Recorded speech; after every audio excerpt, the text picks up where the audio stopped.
Kapansin-pansin sa mga larawang makikita sa social media, ang Philippine Marine Corps Cadillac Gauge V150 Armored Personnel Carrier, na siyang naggugwardya sa isang convoy, na armado na ito ng isang RCWS, o Remote Controlled Weapon Station.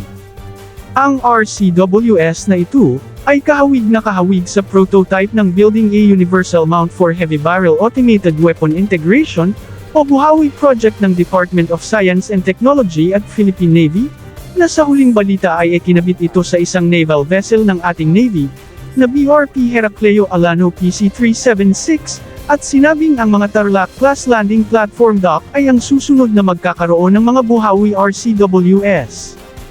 Ang Project Buhawi ay inadopt ng Philippine Army, at tinawag nila itong Project Cobra,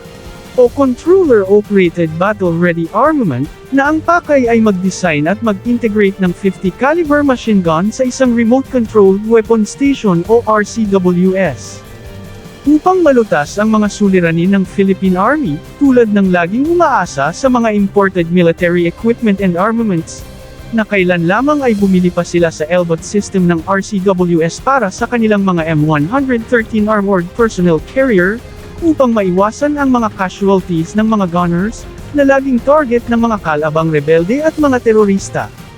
Kauna-unahan itong nakikita sa isang Cadillac Gauge V150 ng Philippine Marine,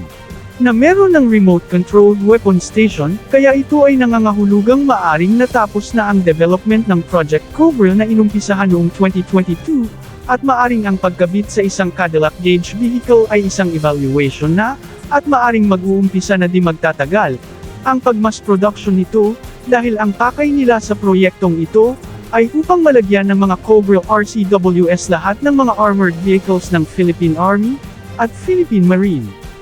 Kapansin-pansin ding mas matibay na ang disenyo nito kesa Project Buhawi, at ang electro-optical sensor nito ay meron ng protective cover, para maiwasan ang aksidenteng pagkasira, o pag-disable nito ng mga snipers, sa panahon ng mga labanan.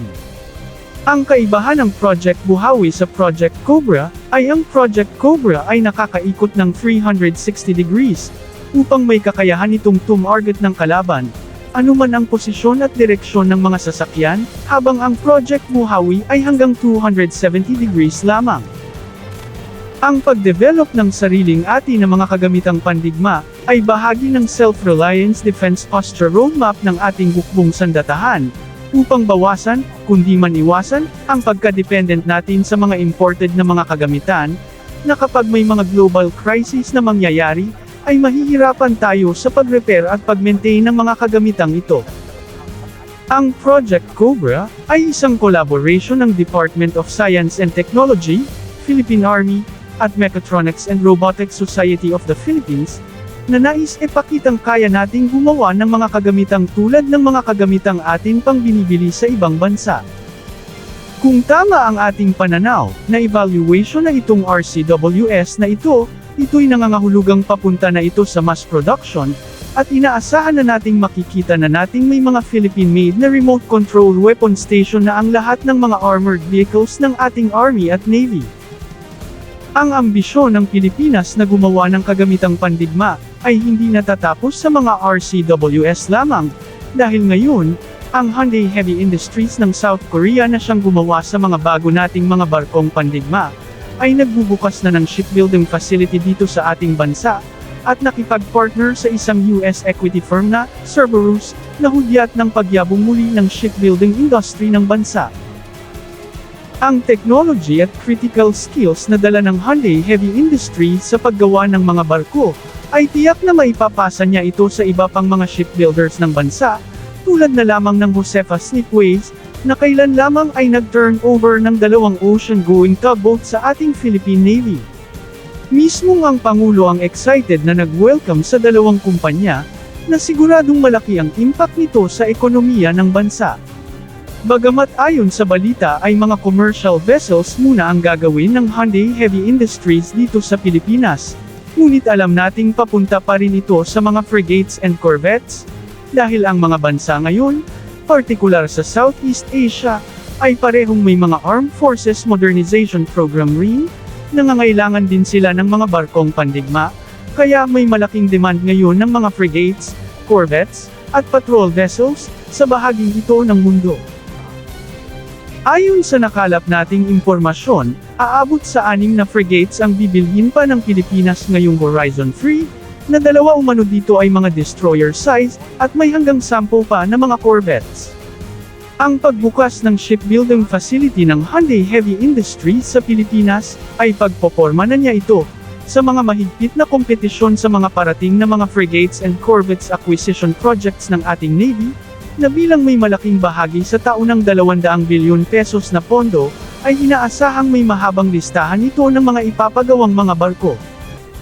Ang pagkaroon ng tamang bilang ng mga kailangang mga barkong pandigma, ay naka-align sa Comprehensive Archipelagic Defense Concept ng Hukbong Sandatahan, kung saan ang projection of power ay kailangang maabot hanggang sa labas ng ating exclusive economic zone.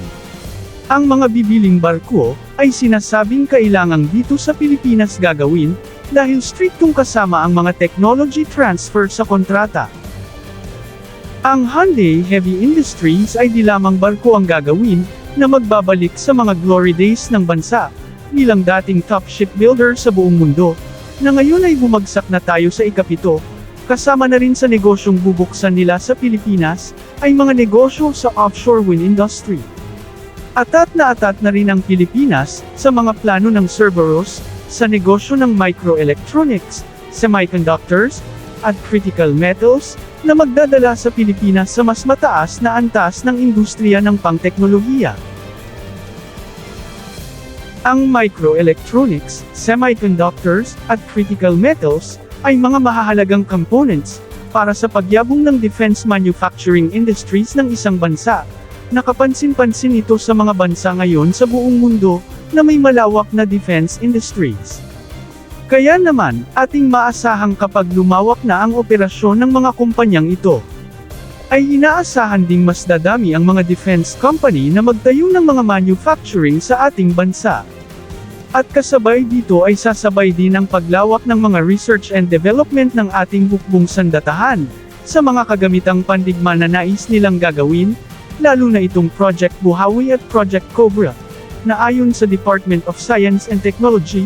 na bagamat imposible pa ngayon, pero di na ito imposible sa hinaharap, na magiging gun-based air defense system na rin ito, tulad ng Aselson-Gokdanes close-in weapon system, na ikakabit sa ating 2 corvettes na ginagawa pa sa South Korea.